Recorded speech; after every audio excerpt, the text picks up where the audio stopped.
안녕하세요. 미친 신우의 헛소리 때문에 하마터면 이혼 엿딱지를 달 뻔한 30대 여성입니다. 어디 가서 하소연을 하자니 제 얼굴에 침 뱉기 같아서 차마 입이 안 떨어지고, 그렇다고 그냥 넘어가자니 성질이 뻗쳐서 하루하루가 지옥 같은 게 정말 미치겠더라고요. 그래서 이렇게 익명의 힘을 빌려 제 이야기를 하러 왔어요. 남편하고는 지인의 소개로 처음 만났습니다. 당시 저는 동네에서 작은 옷가게를 운영하고 있었고, 남편은 회사를 다니는 평범한 직장인이었죠. 지인 말로는 저희 둘이 성격도 조용조용하고 뭔가 서로 풍기는 분위기가 닮아있다며 꼭 만나게 해주고 싶었다고 했어요. 그리고 지인의 말대로 남편과 저는 닮은 구석이 많았습니다. 여러 사람과 만나 왁자지껄한 분위기에서 서로 어울리기보다는 한두 명의 친한 사람들과 속 깊은 이야기를 나누기 좋아하고, 동물이라면 사족을 못 쓰는 것도 비슷했죠. 하지만 무엇보다도 취향이라고 해야 할지 입맛이라던가 좋아하는 영화 장르라던가 그런 게 비슷하니 참 좋더라고요. 그래서 2년이란 시간 동안 서로 불만 없이, 크고 작은 다툼 없이 연애할 수 있었던 것 같아요. 남편이나 저나 처음부터 결혼을 생각하고 만나기 시작한 것은 아니었지만, 저 32 남편은 36이다 보니 언젠가부터 자연스레 결혼 이야기가 나오기 시작했어요. 사실 남편은 어땠는진 몰라도 저는 결혼에 대해 막연한 두려움이 있었는데, 남편과 만나면서 제 마음의 벽이 허물어졌다고 해야 할지, 만약 결혼을 한다면 이 사람이랑 해야겠다는 생각을 종종 했었답니다. 그래서 화창한 어느 봄날, 남편이 공원에서 저에게 조금은 어설프지만 진심을 담아 프로포즈를 해왔을 때, 저는 기쁜 마음으로 그 프로포즈를 받아들였네요. 그리고 그때부터는 솔직히 모든 게 일사천리로 진행이 될 줄로만 알았죠. 하지만 인생이란 게 원래 뜻대로 되는 게 아니라더니, 막상 결혼 준비를 시작하면서 하나둘씩 따져보니까 남편 한 사람만 놓고 보면 그래도 크게 마음에 걸리는 건 없었는데, 시댁의 상황이 영 탐탁지가 않더라고요. 일단 남편의 가족관계만 두고 보자면, 아버님은 남편이 어렸을 때 일찍이 돌아가셨고, 이후로 어머님과 누나 그렇게 세 식구가 서로 의지하며 살았다고 들었어요. 특히 남편하고 신우는 8살이나 차이가 나다 보니 어머님만큼이나 신우도 고생을 많이 했다대요. 그래서 남편은 말끝마다 우리 불쌍한 누나, 우리 누나가 고생을 많이 했지, 우리 누나 같은 사람이 없어, 뭐 이런 말을 자주 하더라고요. 그런데 솔직히 이게 그렇게 듣기 좋지는 않았습니다. 물론 남매 간의 우애가 좋은 건 응당 본받아야 할 일이고 칭찬받아 마땅한 일이지만, 고부 사이만큼이나 어려운 게 신우와 올케 사이라잖아요. 그러니 제 입장에선 만약에 신우랑 나랑 부딪히는 일이 생기면 남편이 과연 내 편만을 들어줄 수 있을까 하는 좀 유치한 걱정이 자꾸 되는 거예요. 만약 남편이 공평하게 한답시고 중재를 하려 든다거나 신우 앞에선 신우 편 들고 제 앞에선 제 편을 드는 식으로 처세를 한다면 그 또한 정말 짜증날 것 같았으니까요. 아무튼 남편이 어찌나 신우에게 애틋한지 부담스러웠던 게 사실입니다. 하지만 그래도 결국 남편과 결혼을 하기로 한 결정을 번복하진 않았어요. 당시 신우는 어머님과 대전에 살고 있었고, 계속해서 그렇게 모시고 살 거라고 했기에 저희 부부와 그렇게 자주 만날 일이 있을 것 같진 않았거든요. 그래서 솔직히 살면서 신우랑 마주치면 몇 번이나 마주치겠나 싶어 더는 신경 쓰지 않기로 했던 거죠. 그런데 결혼식을 올리고 반년도 지나지 않아 또다시 생각지도 못한 상황을 마주하게 되었습니다. 남편이 지방으로 가게 되었거든요. 당시 남편이 다니던 회사는 작은 건설 회사였는데, 제가 회사 사정까지는 자세히 모르지만 전국 각지에서 일을 받아 한다고 들었어요. 그런데 이번에 남편이 맡게 된 공사는 누군가는 해당 지역의 관리감독역으로 가 있어야 하는 상황이었고, 회사에선 그 자리에 저희 남편이 가길 원한다대요. 처음에 그 이야기를 듣곤 정말 눈앞이 깜깜했습니다. 머리가 멍해졌다고 해야 할지. 왜냐하면 남편이 발령받은 지역이 저희 사는 곳에서 차로 왕복 6시간은 좋게 걸리는 곳이었으니까요. 그 거리를 차마 남편더러 매일같이 오가라고 할 순 없고, 이걸 어쩌지 싶대요? 그리고 아니나 다를까 남편은 당연히 그쪽 지역에 집을 얻어야 하지 않겠냐면서 저더러 한 달 안에 가게 정리해 그러대요. 그런데 솔직히 남편과 떨어져 지내는 건 싫었지만 동시에 현실적인 고민을 안 할 수가 없었습니다. 저희 남편, 어디 가서 말하기 부끄럽지만 한 달에 270 정도 벌어요. 외벌이로 가정을 꾸려나가기엔 턱없이 부족한 돈이죠. 하지만 다행히 제가 동네에서 하는 옷장사이긴 해도 단골이 꽤 많아요. 그래서 저도 얼마나 많이는 아니지만 남편만큼은 벌어오고 있었거든요. 그러니 무턱대고 남편과 떨어져 있기 싫다는 이유로 제가 하던 일까지 접어가며 따라가는 건 아니다 싶대요. 까놓고 말해서 남편 따라 연고도 없는 그 지역에서 하루 종일 무슨 집 지키는 강아지 마냥 남편만 기다리며 살기도 싫었고요. 그리고 비록 지금 사는 집이 오래된 구축 아파트긴 했어도 엄연히 저희 명의였던 데다가 처음에 이사 들어올 때 신혼집 분위기 낸다고 리모델링도 싹 다 해서 들어왔어요. 그런데 이 집을 남한테 세를 주고 저희는 저희대로 지방에 내려가서 세를 얻어 산다. 솔직히 생각만 해도 짜증도 나고 속도 상하고 정말 내키지 않았죠. 그래서 며칠의 고민 끝에 남편에게 같이 가는 건 아닌 것 같다고 했어요. 나도 서운하고 섭섭하지만 당분간 주말 부부로 지내자고요. 그리고 다행이라고 해야 할지 남편의 반응은 비교적 덤덤했습니다. 그리고 아닌 게 아니라 얘기를 나눠보니 남편도 저랑 비슷한 생각을 했더라고요. 그러면서 남편이 자기가 능력이 부족해서 이런 일이 생긴 것 같다고 미안하다는데 솔직히 저 철없는 생각이지만 남편이 상사한테 말이라도 한번 해보면 안 되나 싶대요.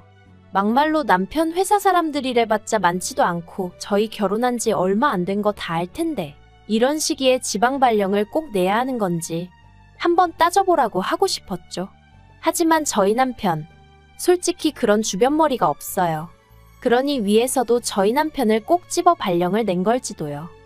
아무튼 저희는 이렇게 된 상황과 결정을 양가에 알렸습니다. 그리고 친정부모님은 하나뿐인 딸이 시집간 지 얼마 되지도 않아 대부분의 시간을 독수공방하게 생겼다며 몹시 속상해하셨어요. 하지만 시댁의 반응은 좀 달랐습니다. 며느리가 혼자 있게 된 것보다 남편이 마누라 없이 혼자 어떻게 생활을 하냐며 속상해하셨거든요. 아무리 팔은 안으로 굽는다지만 저랑 만나기 전에 혼자 내리 10년을 자취를 했던 남편인데 갑자기 저랑 결혼을 하고 나서는 제 도움이 필요하다고 생각하시는 게 좀 황당하대요. 하지만 황당한 이야기는 이게 다가 아니었습니다. 본격적으로 남편이 지방으로 내려갈 준비를 시작하고 얼마 지나지 않았을 때였어요. 어디서부터 이야기를 해야 하나 싶은데 신우에게는 아들이 하나 있습니다. 나이도 21살로 성인이에요. 왜냐면 신우가 시집을 꽤 일찍 갔어요. 아버님 돌아가시고 어머님이랑 고생하던 시기에 시매부가 신우한테 참 잘해줬었다나 봐요. 그래서 일찍이 결혼하고 시조카 낳고 그랬는데 시매부가 시조카 중학생 되던 해인가 여자가 생겼다며 이혼하자고 들더랍니다. 얼마나 그 여자한테 홀렸는지 자식이고 재산이고 다 필요 없다면서 도장만 찍어달라고 빌더라나요? 그래서 남편이 시매부를 쫓아가서 아주 두들겨 패놨었다는데 뭐 아무튼 그렇게 신우가 이혼하고 이후로 시조카를 혼자 키웠는데 문제는 어찌나 오냐오냐 키웠는지 한마디로 개념이 없어요. 하지만 무엇보다도 제가 시조카를 이토록 싫어하게 된 건 한 가지 찜찜한 일이 있었기 때문이에요. 결혼식 당일 원래는 남편 친구 둘이서 남편 쪽 축의금을 받아주기로 했었는데 시조카가 갑자기 그런 건 원래 가족 한 명 친구 한 명이 같이 해야 되는 거 아니냐며 딴지를 걸대요. 말이야 돌려 했지만 한마디로 남편 친구들을 어떻게 믿냐는 얘기였죠. 그리고 그 얘기를 듣고 남편이 크게 화를 냈어요. 자기 친구들을 뭘로 보고 그런 소리를 하느냐면서요.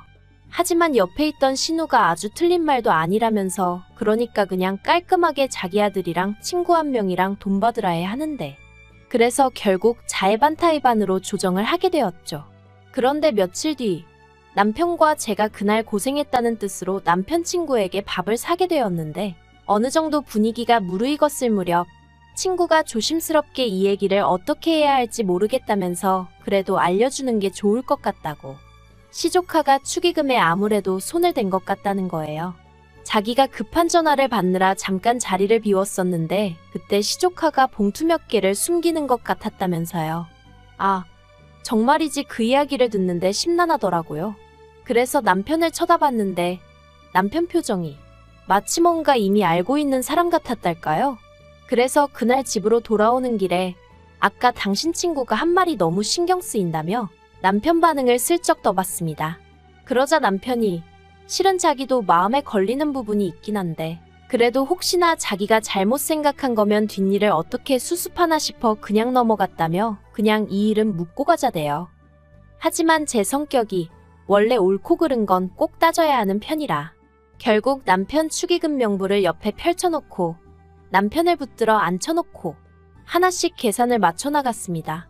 그리고 다 계산하고 나니까 정확히 40만 원이 비더라고요. 황당했죠. 40만 원이 얼마나 큰 돈은 아니지만 그래도 그 자리에 앉아서 돈에 손을 댔다는 게 어처구니가 없었달까요? 그런데 남편이 이 일은 신우한테도 시조카한테도 말하지 않았으면 좋겠다대요. 일 크게 만들어서 서로 좋을 게 뭐가 있냐고. 막말로 우리가 앞으로 시조카한테 우리 돈을 맡길 일이 뭐가 있겠냐면서 그냥 용돈 한번 줬다 생각하고 넘기자며 저를 계속 말리더라고요. 그래서 결국 저도 그냥 넘어가는데 동의했어요. 솔직히 증거가 확실히 있는 것도 아니고 저도 결혼한 지 얼마 되지도 않은 시점에 시댁 식구들과 얼굴을 붉히고 싶진 않았으니까요. 그런데 남편의 이사 날짜가 잡히고 나자 신우가 정말 골 때리는 얘기를 꺼냈습니다. 공무원 시험을 준비하는 시조카를 저희 집으로 보내겠다는 거였죠. 아무래도 대전보다는 서울에서 공부하는 게 더 유리할 것 같다면서 말해요. 당혹스러웠어요. 가뜩이나 시조카한테 감정도 좋지 않고 가능하면 말도 안 섞고 싶은데 하지만 이런 이야기를 구구절절 신우 면전에 대고 할 수도 없는 노릇이니 그냥 남편도 없는 집에 시조카랑 어떻게 둘이 지내냐고 그랬어요. 싫은 건 둘째치고 불편해서 어떻게 둘이 사냐고요. 그리고 그건 사실이잖아요. 시조카 오면 보나마나 처음엔 안 그래도 된다고 해도 결국 뭐 좀 해먹여라 이거 해줘라 저거 해줘라 바라는 게 얼마나 많아질지 안 봐도 뻔할 뻔잔데 막말로 똥물에 꼭 발을 담궈봐야 똥물인지 아나요?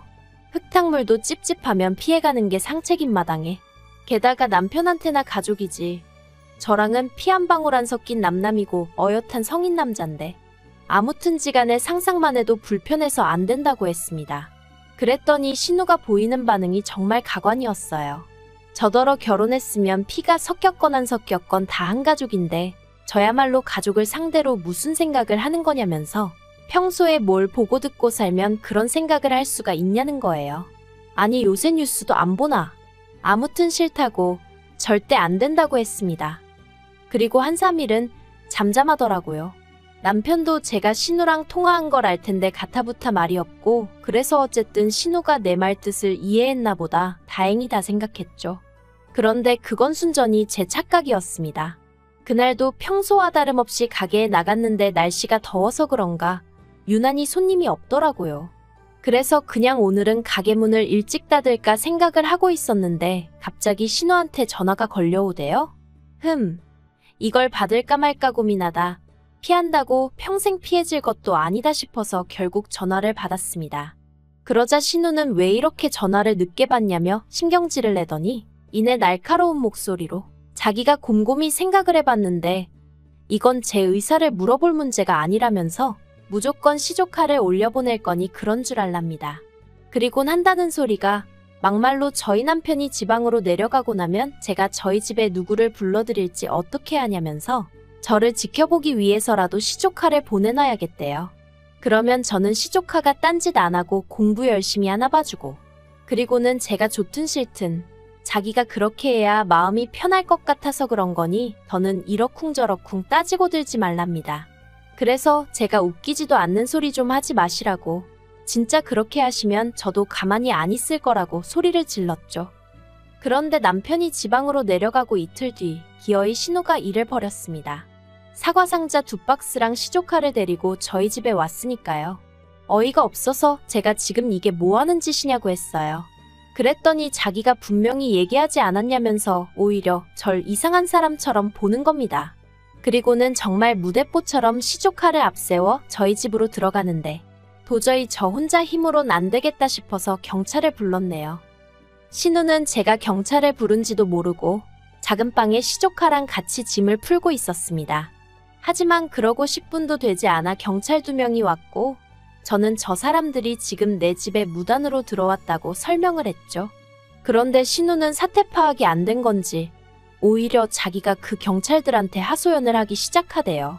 자기가 손이 시는데 남동생이 지방에 내려가서 아무래도 올케가 걱정되고 염려되어 자기 아들을 데리고 온 건데, 아무래도 제가 이렇게까지 싫어하는 걸 보니 분명히 뭔가 제가 구린 데가 있는 것 같다나요. 그리곤 요새 젊은 여자들이 행실이 어떻고 저떻고, 그러자 경찰들이 어이없고 난감한 표정으로 절 보며 어떻게 하고 싶냐는 거예요. 그래서 일단 내보내달라고, 그리고 주거침입 및 명예훼손으로 신고하겠다고 했어요. 그러자 그제서야 시조카 얼굴이 점점 허옇게 질려가더니, 지엄마, 그러니까 신우한테 그만하라고 그냥 가자고 하대요? 이러다 제가 자기 고소하고 합의 안 해주고 그러면 공무원 시험 응시 못한다면서요. 사실 전 그런 줄은 몰랐고 그냥 신우한테 화가 나서 한 소리였는데, 시조카의 다급한 표정을 보니까 오히려 제가 좀 당황스러웠네요. 아무튼 경찰들도 옆에서 그건 용케 잘 알고 계시네요. 그런데 이런 짓을 하시면 어떡합니까? 하고 어이없어 하더라고요. 그래서 되게 허무하게 신우랑 시조카랑 저희 집 밖으로 끌려나가다시피 나갔어요. 사과 상자는 경찰들이 옮겨줬고요. 그리고 분해서 어쩔 줄 몰라 하는 신우한테 아들 앞길에 소금 뿌릴 거 아니면 행동하기 전에 생각 좀 하라고 한마디 했습니다. 차마 이러니 심해부가 질려서 바람이 난 거 아니냐는 소리는 목구멍 끝까지 올라왔지만 그래도 시조카도 있는 데서 할 소리는 아닌 것 같아 꼭 참았네요. 그리고 그날 밤 남편한테 전화해서 정말 불같이 화를 냈어요. 당신 누나 경우가 없어도 너무 없는 거 아니냐고. 아무리 그래도 그렇지 날 뭘로 보고 감시를 하니마니 하더니 기어이 올라올 수가 있냐 했죠. 그러자 남편이 꼴에 팔은 안으로 굽는다고 자기 누나가 매형이 바람펴서 마음고생을 좀 하지 않았냐. 그래서 좀 오버를 한 것 같다며 한 번만 이해를 해달라나요? 그리고는 자기는 제가 파트로 매주를 쓴다고 해도 믿는다면서 신우 말은 너무 마음에 담아두지 말라는데, 남편이야 저를 달래려고 한 소리였겠지만 그래도 마음 한편으론 지 누나라고 욕은 안 하네 싶어서 좀 얄밉긴 하대요. 그래도 이 정도면 신우도 어느 정도 상황 파악이 되었겠죠? 저를 만만히 보면 안 된다는 것도 알았을 거예요. 그쵸? 앞으로도 할 말이 있으면 참지 말고 해가면서 살아야겠어요. 제가 남편이랑 결혼을 해서 신우보다 아랫사람인 건 맞지만 그게 신우한테 찍소리도 하면 안 된다는 뜻은 아니니까요.